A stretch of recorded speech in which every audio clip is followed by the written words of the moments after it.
We all carry emotional scars, some of them so deeply embedded within us that we don't even recognize them.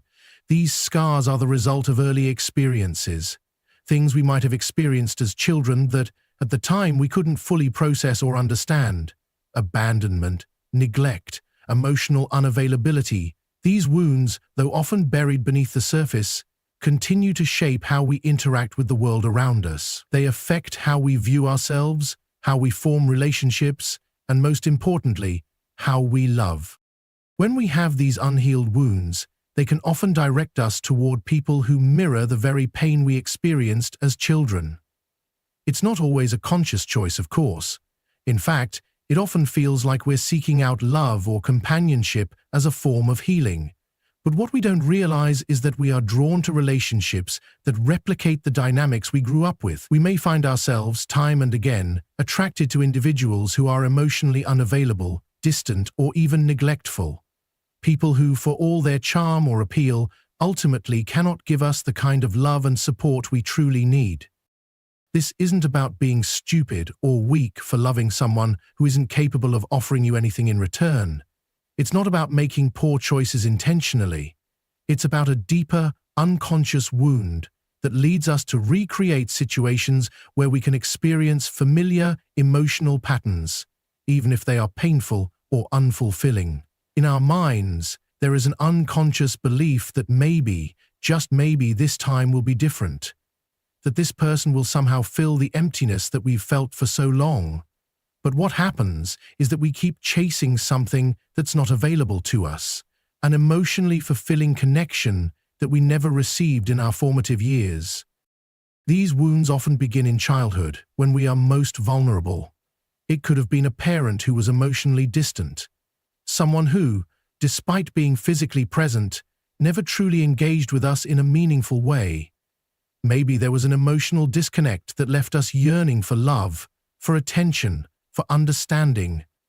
But these needs were never met. Or perhaps, as children, we had to contend with the fear of abandonment, the deep feeling that those who were supposed to love us unconditionally might not always be there when we needed them the most. We were too young to understand these dynamics, and so we carried them forward with us into adulthood, where they continued to influence our relationships. As adults, we might not even recognize that our attraction to unavailable partners is rooted in these early experiences. But when we don't heal the wounds we carry, we unintentionally keep seeking the same dynamics. We might even tell ourselves that we're looking for something different, for someone who can give us everything we want. But what we're really doing is searching for a resolution to that deep, unspoken need from our childhood. We're searching for someone to fill the void, to provide the emotional security and love that we never got, and we often overlook the fact that the very person we are attracted to may be incapable of providing that kind of support. It's important to recognize that these patterns are not a result of poor decision-making. They are in many ways our psyche's attempt to resolve past wounds. It's almost like we're trying to rewrite the past. In seeking out someone who is emotionally unavailable, we may unconsciously be hoping that by loving them, we can finally receive the love and approval we were denied in childhood. We might think, if I love them enough, if I prove myself worthy enough, they'll change and become the person I need. This belief, while well-intentioned, is based on a deep misunderstanding of human behavior and, most importantly, a misunderstanding of ourselves. The truth is, no matter how much love, effort, or care we pour into someone who cannot give it back, it will never fill the wound. This kind of love is not the love that heals. It's the love that perpetuates the pain. The more we give, the less we receive, and the more we feel that nagging emptiness deep inside of us. It's a cycle that can be difficult to break because it is rooted in an unconscious desire to fix something that cannot be fixed by someone who is not capable of offering what we need. In essence, we're using the wrong people to try to heal the wrong wound. Recognizing this pattern is the first step in breaking it. We must acknowledge that the relationships we're drawn to, the ones where we keep giving and receiving nothing in return, are not just random choices. They are the result of deeply ingrained emotional wounds that have shaped our desires, our expectations, and even our sense of self-worth. And though this can be a painful realization, it is also an empowering one. Once we recognize the wound, we can begin to heal it. Healing, however, requires a shift in perspective. Instead of looking outside ourselves for the love and validation we didn't receive in childhood, we must begin to look within. We must learn to love and validate ourselves in the way we always needed. This doesn't mean that we should close ourselves off from relationships altogether, but it does mean that we need to stop seeking healing from the very people who cannot offer it. Healing begins when we start to take responsibility for our own emotional well-being and stop relying on others to fix what's broken inside of us. This is not an easy journey, but it is a necessary one. And as we move forward, we can begin to recognize that the love we've been seeking in all the wrong places was always meant to come from within. Only then can we break free from the cycle of seeking out those who can give us nothing and start building relationships with people who are capable of offering the mutual respect, love, and emotional support that we deserve. When we carry emotional wounds, they often create a deep and persistent need for validation. This need can manifest in many areas of our lives, but it's particularly evident in our relationships. When we are wounded, whether from past neglect, abandonment, or emotional unavailability, we begin to seek love and affection in places that are familiar, even if they are ultimately unhealthy for us. This deep-rooted longing for validation leads us to form connections with people who are emotionally distant, detached, or simply incapable of offering us the kind of love we truly need. At the heart of this behavior is an unconscious desire to be seen and acknowledged in a way that we never were in our formative years. When we were children, perhaps we didn't receive the love and nurturing that would have helped us feel secure and validated. Maybe there was a parent who wasn't emotionally available, or perhaps love was conditional, given only when we met certain expectations, or withdrawn when we needed it most. These experiences left us with a deep yearning for validation, a hunger to be loved and accepted for who we truly are. But in adulthood, this need often drives us to seek validation from partners who cannot give it to us. It's a strange paradox, isn't it? The very people who are emotionally unavailable, the ones who can't offer us the love we crave, are often the ones we become most attached to. We convince ourselves that if we can just get them to notice us, if we can just prove our worth, they will eventually give us the love and approval we've been missing all along. We believe that by giving all of ourselves to them, by being patient and understanding, we will somehow earn the validation we so desperately seek. But this is the wound speaking, not our true selves. It's the part of us that was neglected, the part of us that still feels invisible and unheard. And it is this part of us that is constantly reaching out to people who are incapable of meeting our needs. What makes this even more complicated is that the person we are seeking validation from may not even be aware of the emotional support we need. They might be emotionally distant, unable to connect on the level that we crave, or simply indifferent to our emotional needs. Yet, we continue to chase their affection, hoping that one day they will change, that one day they will see us and give us the love we long for. We may find ourselves constantly trying to get their attention, trying to win their approval, even though deep down we know they are not capable of offering what we need. The wound that was formed in childhood, the need for validation and acceptance, keeps pushing us into these relationships, hoping for a resolution that never comes. This dynamic is often fueled by the belief that if we just try harder, we can somehow fix the other person. We may believe that we can heal their wounds, just as we are attempting to heal our own. But the reality is that no amount of effort or love can change someone who is emotionally unavailable or incapable of giving the love we need. This belief is based on a deep misunderstanding of both ourselves and the other person. The desire for validation can cloud our judgment, making us believe that the problem lies in our inability to win them over or change them, when the true issue lies in the emotional imbalance of the relationship. What makes it even more painful is that this need for validation doesn't go away just because the other person is emotionally unavailable. Instead, it grows stronger, more insistent, as we continue to seek approval in all the wrong places. It creates a cycle of dependency and frustration, where we feel increasingly invisible, yet we can't seem to stop reaching for the very person who cannot see us. In these moments, we begin to question our own worth. We start to wonder if we are too much, too needy, too demanding, and we may even begin to internalize the belief that we are not worthy of love or attention. This, of course, only deepens the wound and makes it harder to break free from the cycle. The truth is, no amount of external validation can heal the deep wound of emotional neglect or abandonment.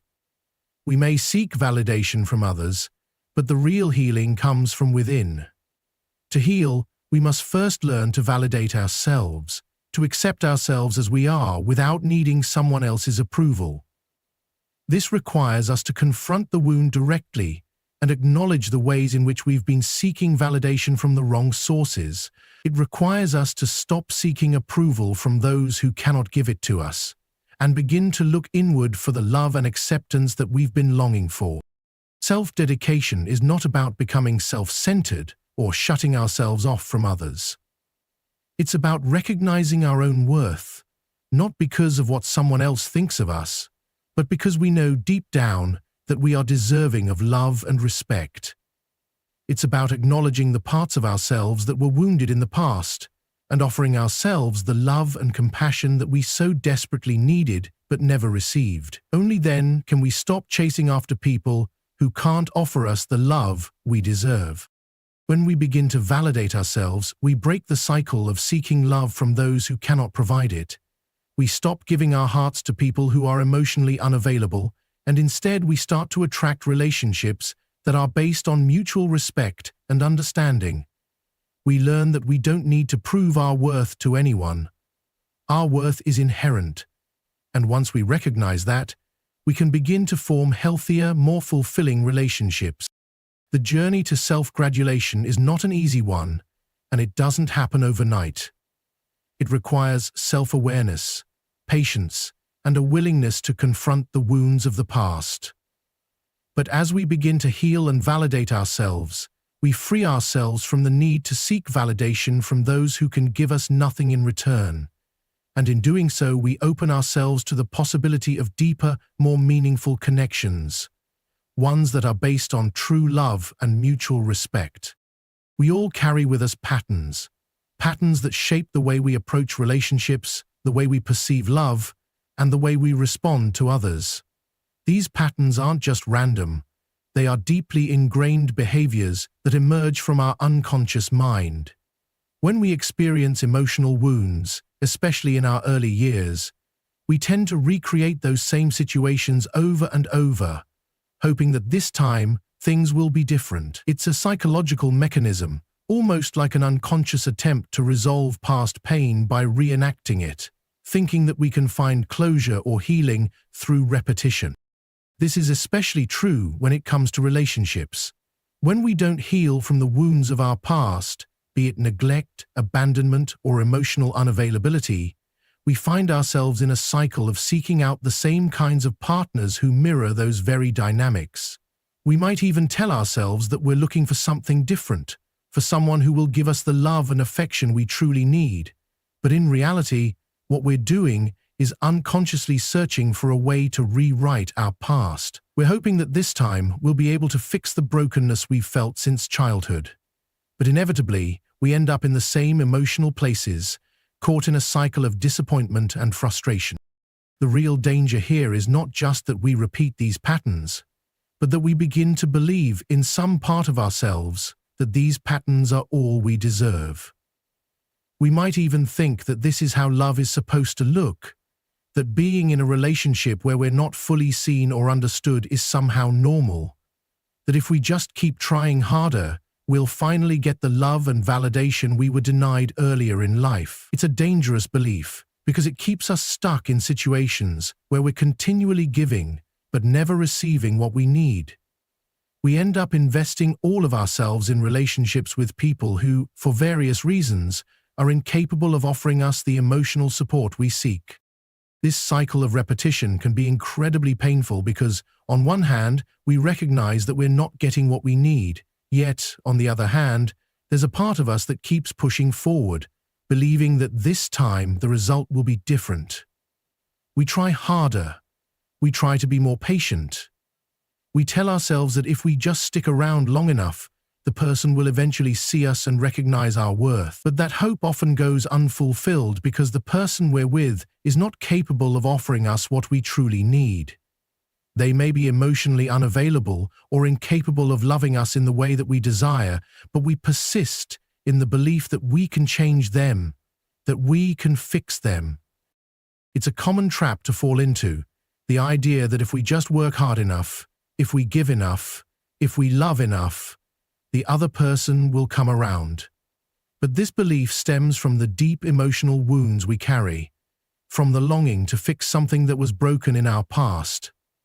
When we unconsciously believe that we can heal someone else, we're not truly addressing our own wounds. Instead, we're distracting ourselves from our own pain by focusing on the idea that if we fix the other person, we'll somehow be healed. But that's never the case.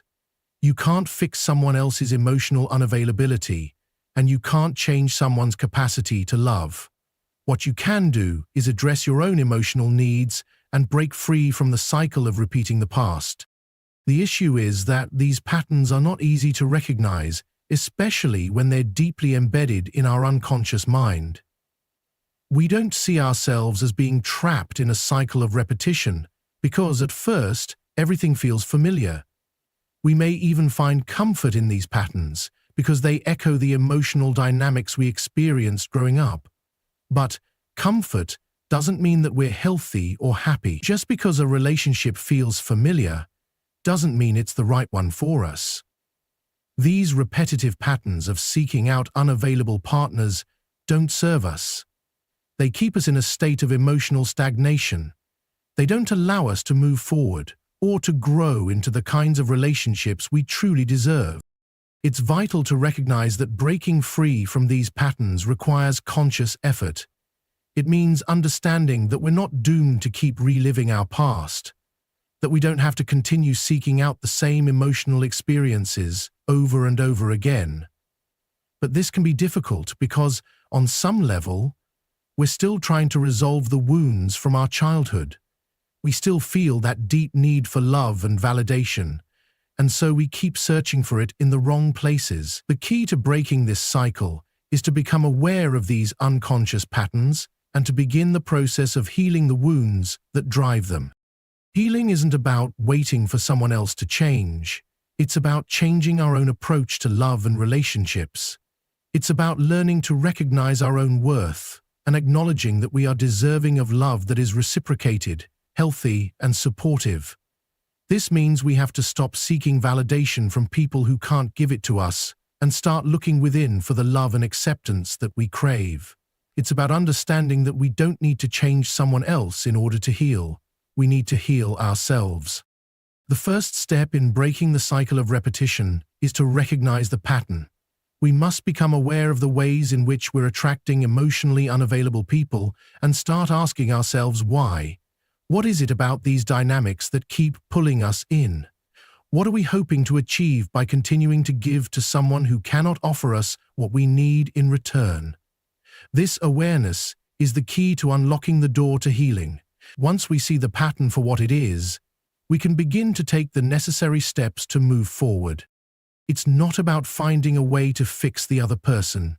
It's about fixing ourselves, understanding our own emotional needs, and making choices that align with our true worth.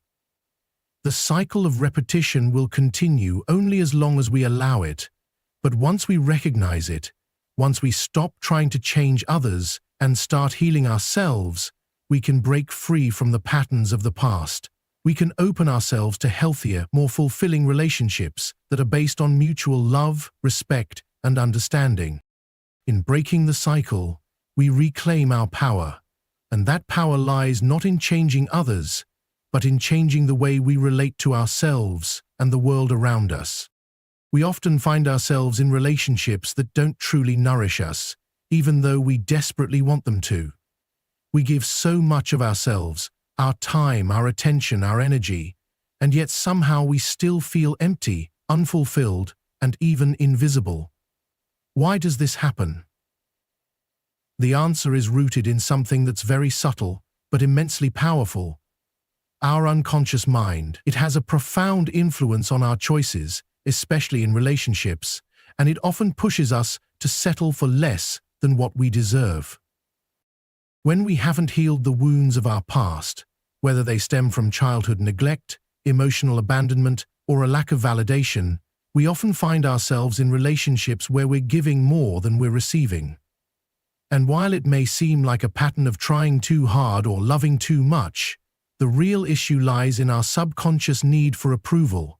It's like we're constantly seeking out partners who mirror the emotional distance or unavailability we experienced growing up. We don't do this intentionally. We're not consciously trying to make ourselves suffer, but we keep attracting people who cannot meet our needs. And the reason is that these relationships are reflecting the very wounds we haven't healed yet. This dynamic is incredibly draining. We pour ourselves into relationships where the other person is emotionally distant or simply unable to give us the attention or affection we crave. And when this happens, we tend to internalize the belief that something is wrong with us, that maybe we're not lovable enough to receive the love we desire. We try harder, we give more, but no matter how much we invest, the other person remains unavailable, and we're left feeling exhausted, frustrated, and unappreciated. This imbalance, where one person gives and the other takes, creates an emotional void that is never filled. We may tell ourselves that if we just try a little harder, things will change. We might even rationalize the situation, convincing ourselves that the other person will eventually come around and recognize our worth. But the truth is, if someone is emotionally unavailable or incapable of meeting our emotional needs, no amount of effort will change that. The problem isn't with our ability to love or give, it's with the other person's inability or unwillingness to do the same. What happens next is the most dangerous part of this pattern. We begin to settle. We accept the crumbs of affection, the moments of attention that come in small, irregular bursts. And because it's all we've ever known, we convince ourselves that this is all we deserve. We might even begin to believe that this is the best we can get. After all, we're giving so much. Surely there's something wrong with us if we're not receiving the same level of care or affection in return. But that's the lie. The idea that we don't deserve more, or that we have to earn love by sacrificing our own needs.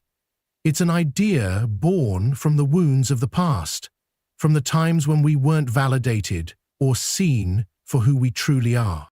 It's important to understand that the person who is emotionally unavailable cannot fulfill our needs, and the person who takes and takes without giving back is not someone who values us in the way we deserve.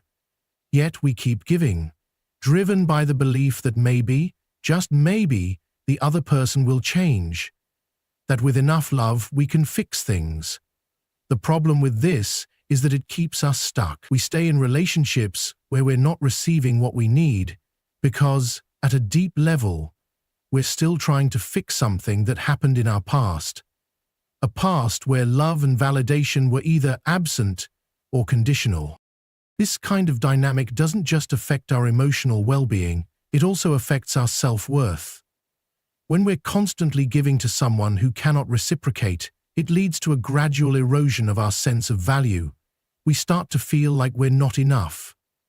We begin to question our own worth because the love we're giving is not being returned.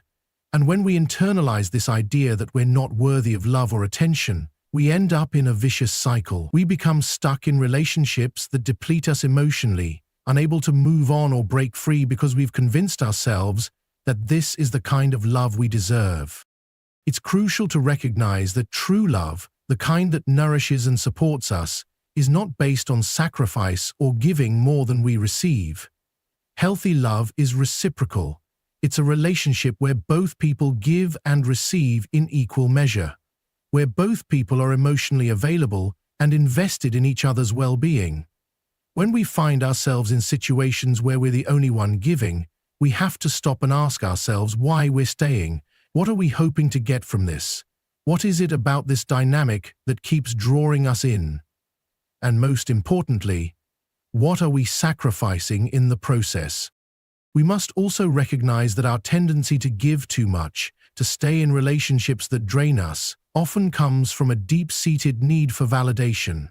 We want to be seen. We want to be appreciated. But we've been conditioned to think that the way to get this is by sacrificing our own needs for someone else. This isn't healthy. This isn't self-love.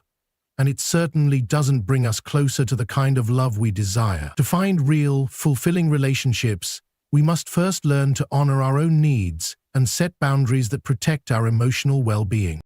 It's not easy to break this cycle. It takes self-awareness, courage, and a willingness to face the deep wounds that have been influencing our behavior. But once we begin to acknowledge these patterns, we can start to make different choices. We can choose to stop giving to those who can't give back, and we can choose to stop accepting relationships that deplete us. We can begin to look for relationships that are rooted in mutual respect and emotional availability, where love is not a one-way street, but a shared experience.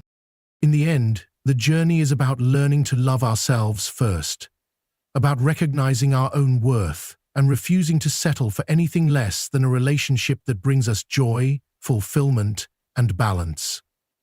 Once we understand that, we can break free from the pattern of giving and never receiving, and that's when we begin to attract the love we've always deserved.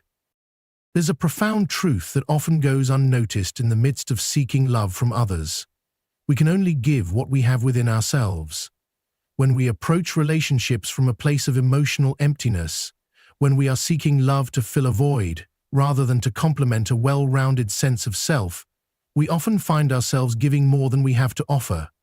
It's as if we're constantly trying to pour from an empty cup, hoping that somehow the act of giving will make us feel whole. But this is not the way that true connection is built.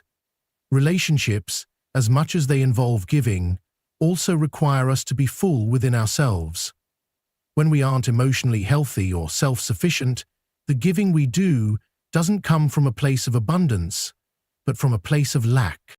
The truth is, when we find ourselves in relationships where we are constantly giving, whether it's our time, our energy, or our emotional availability, and we are receiving little to nothing in return, we begin to feel depleted. And if this continues long enough, we start to believe that we are the problem.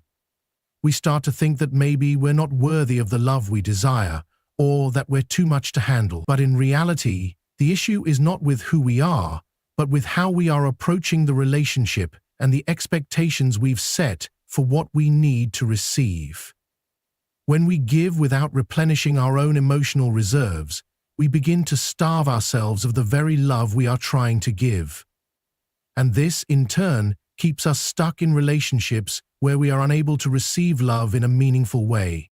There's a delicate balance in relationships, one that must be grounded in mutual respect and reciprocity. True love doesn't come from constantly trying to prove ourselves or win approval from someone who isn't emotionally available. True love comes from a place of emotional wholeness, where we are already complete and have love to offer, not because we need it to fill an internal void, but because we genuinely want to share it with another person. But when we enter relationships with a sense of neediness, with an unconscious belief that the other person must validate our worth, we begin to give to an extent that leaves us emotionally drained. We pour ourselves into someone else's emotional tank, but we forget to fill our own. And as a result, we are left wondering why we feel so empty, despite all that we have given. This is the result of seeking validation from the wrong sources. We've all been there, the person who has shown us no interest or affection, but we continue to try harder, to be more present, to give more of ourselves in the hope that they'll eventually recognize our worth. But this is a path that leads nowhere. If the other person is emotionally unavailable or simply incapable of meeting our needs, no amount of effort will change that. We can't give love to someone who isn't ready or able to receive it. And even though we may tell ourselves that we can fix the other person, or that if we just show them how much we care, they'll change, we are only wasting precious emotional energy. In these situations, it becomes easy to overlook our own needs. We become so focused on the other person's emotional state and what they might need from us that we forget to check in with ourselves. We forget that we have needs too, needs that are just as important as theirs. And when we ignore our own emotional well-being, we begin to feel resentful, frustrated, and, ultimately, disconnected from who we truly are. We lose sight of our own worth, our own emotional needs, and our own capacity for love. We get so caught up in trying to make the relationship work that we forget to take care of ourselves. And in doing so, we lose the ability to truly give love, because we've given away so much of ourselves that we have nothing left to offer. When we are emotionally depleted, we can no longer give freely. Love becomes an obligation rather than a gift. We give not because we want to, but because we feel like we must. We believe that we have to give everything in order to keep the other person around, or to prove that we are worthy of love. But this kind of giving is not healthy, it's not sustainable, and most importantly, it's not authentic. True love is not about giving everything we have to the other person in an attempt to win their affection. It's about offering love from a place of abundance, from a place of self-respect, and from a place of emotional well-being. Only when we are emotionally healthy can we truly give in a way that nurtures the relationship rather than draining it. The key to breaking free from this cycle is learning to love ourselves first, to fill our own emotional tanks before we attempt to give to anyone else. This doesn't mean becoming self-centered or ignoring the needs of our partner. It means recognizing that our own needs are just as important as anyone else's, and that we are worthy of love, affection, and respect, just as much as the person we are with. When we take the time to nurture ourselves, to take care of our own emotional well-being, we no longer give from a place of neediness. We give because we have the capacity to do so, because we want to share our love and energy with another person, not because we need it to feel validated or complete. When we learn to love ourselves first, we set the standard for the kind of love we deserve. We stop settling for relationships that drain us and start seeking out connections that are built on mutual respect, understanding, and emotional availability. We recognize that love is not about sacrifice or giving more than we have. It's about balance, reciprocity, and shared emotional support. And when we are in a relationship where both people are emotionally available, where both people are able to give and receive in equal measure, that's when true love can flourish. The process of healing, of learning to love ourselves, is not an easy one. It takes time, effort, and a willingness to confront the parts of ourselves that we've been neglecting. But when we make the commitment to heal and to nurture our own emotional well-being, we open ourselves to a love that is more fulfilling, more meaningful, and most importantly, more authentic. Only then can we begin to give love in a way that nourishes not just the other person, but ourselves as well. And when we give from a place of fullness, the love we offer is transformative, not just for ourselves, but for the relationships we choose to cultivate. When we learn to love ourselves first, we are no longer giving from a place of lack. We are giving from a place of strength. As we navigate the complexities of relationships, we often find ourselves caught between our desires and our reality. We want love that is fulfilling, reciprocal, and nurturing, yet we often end up in situations where we give more than we receive. This pattern can leave us feeling unbalanced and unappreciated. But beneath this imbalance lies something deeper, an unresolved longing for validation, often rooted in the past. This deep-seated need to prove our worth through the love we give can make us stay in relationships that deplete us, even when we know, deep down, they are not giving us the love we truly deserve. At the heart of this issue is the unconscious drive to seek approval from others. From a young age, we are often taught that love is something to be earned, that our worth is defined by how much we give or how much we sacrifice for others. This belief can stem from childhood experiences where love was conditional, or from relationships where our needs were either ignored or dismissed. As a result, we grow up with the belief that we must continuously give of ourselves to be loved, that our value comes from what we do for others rather than who we are. This is the wound that shapes our approach to love and relationships. We might find ourselves seeking out partners who mirror this dynamic, partners who are emotionally distant or unable to provide the validation we seek. We may be drawn to people who can't offer the love and care we crave because, in some unconscious way, we are trying to recreate the emotional landscape of our past. But in doing so, we perpetuate the very cycle that leaves us feeling unfulfilled, ignored, or unworthy. It's as if we are continuously reaching for something that is just out of our grasp, hoping that one day we will finally get the love we need. But the reality is that the more we give to someone who cannot give back, the more we deepen the very wound we're trying to heal. This kind of behavior is not a conscious choice. It's not a matter of intentionally choosing to stay in unfulfilling relationships. It's driven by the unconscious belief that if we just give enough, we'll eventually receive the validation and love we're seeking. We pour our energy into someone who is emotionally unavailable, hoping that our love will change them, that they will see us for who we truly are. But this is a false hope.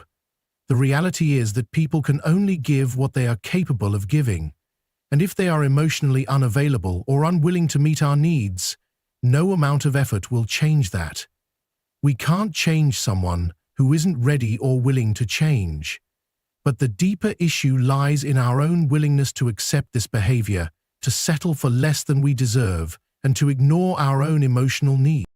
We often mistake this need for validation as love, believing that if we just continue to give and love enough, eventually we will be worthy of being loved in return. But this approach only drains us. The truth is, love is not about sacrifice. It's not about proving our worth through the things we do for others. Love is about mutual respect, understanding, and emotional availability. It's about both people in the relationship being able to give and receive equally. When one person is constantly giving and the other is taking, the relationship becomes imbalanced and unhealthy. And no matter how much we give, it will never be enough to fill the void created by an emotionally unavailable partner. So why do we continue to find ourselves in these situations? Why do we keep giving when we know it's not being returned? The answer lies in the deep-seated fear of abandonment, of not being enough. We have this unconscious belief that if we stop giving, we will lose the person we are with, that we will not be worthy of love if we don't constantly prove ourselves. But this fear is rooted in insecurity, not reality. The truth is, when we continuously give without receiving in return, we are only reinforcing the belief that we are not worthy of love unless we sacrifice ourselves. We become so caught up in the idea that our value is dependent on how much we give that we forget that true love comes from a place of balance, not depletion. The key to breaking free from this cycle is learning to set boundaries and recognize our own worth. It's about realizing that we do not need to prove ourselves to anyone. Our value is not defined by what we do for others, but by who we are. When we start to love ourselves, to acknowledge our own needs and to honor our emotional well-being, we begin to shift the dynamic. We no longer accept relationships where we are constantly giving without receiving. We start to seek out relationships that are rooted in mutual respect and emotional availability. Relationships where both people give and receive in equal measure. This shift is not easy. It requires us to confront our deepest fears, to challenge the beliefs that have shaped our approach to love, and to make the difficult decision to stop settling for less than we deserve. But it is also incredibly liberating. When we stop seeking validation through our relationships and start seeking love that nourishes us, we begin to open ourselves to a different kind of connection, one that is based on equality, respect, and mutual care. And as we learn to fill our own emotional needs and set boundaries, we begin to attract people who are capable of meeting us at the same level. We stop attracting emotionally unavailable partners because we no longer need their validation to feel worthy. We start to choose relationships that honor us for who we truly are, not for what we can give or sacrifice. And in doing so, we create space for the kind of love that truly nourishes and fulfills us. This is the love we all deserve, not the kind that is based on sacrifice or unbalanced giving, but the kind that is built on mutual respect, emotional availability, and a deep connection between two people who are whole within themselves. When we learn to stop giving from a place of neediness and start giving from a place of abundance, we finally allow ourselves to experience the love that we have always been worthy of. And in doing so, we break free from the cycle of unfulfilling relationships and open the door to the kind of love that nourishes, heals, and brings us closer to who we are meant to be. If you find yourself caught in the cycle of giving more than you receive, it's time to take a step back and reevaluate the relationships you're in. Remember, love should never come at the cost of your emotional well-being. Take the time to heal, set boundaries, and embrace your worth. Start focusing on relationships that nourish you, where giving and receiving are balanced. If you're ready to break free from unfulfilling connections and step into a love that truly fulfills you, start by looking inward. Take care of yourself, and the right relationships will follow. Your worth isn't defined by what you give, but by who you are. Choose love that respects and nurtures the person you're becoming. If this touched your heart, don't forget to like, subscribe, and explore more videos just like this. Thank you.